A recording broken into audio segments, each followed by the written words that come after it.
بسم اللہ الرحمن الرحیم۔ السلام علیکم ورحمۃ اللہ وبرکاتہ۔ آج ہم ایک اور وظیفے کے ساتھ آپ کی خدمت میں حاضر ہیں۔ آج کا وظیفہ سورہ عصر پڑھنے کی برکت و فضیلت۔ سورہ عصر کی مسلسل تلاوت کرنے سے گھر تمام سازشوں اور آفات سے محفوظ رہتا ہے۔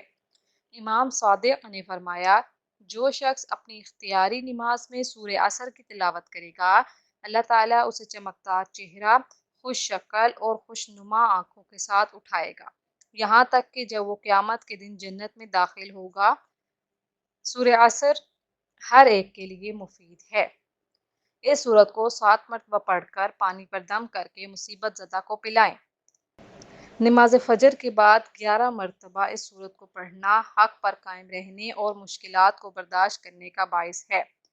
اس سورت کو پڑھنے والے مصیبت میں صبر کریں گے اور اہل حق میں شمار ہوں گے۔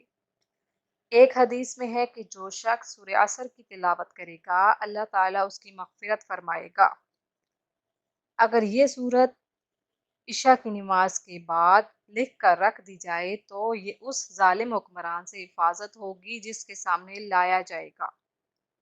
یہ سورت لوگوں کے درمیان محبت اور ہم آہنگی بڑھانے کے لیے بہترین ہے۔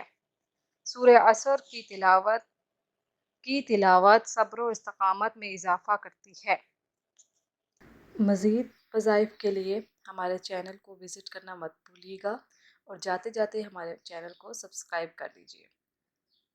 اللہ پاک ہم سب کو ان وظائف پر عمل کرنے کی توفیق عطا فرمائے۔ ہمیں اپنی دعاؤں میں یاد رکھیے گا۔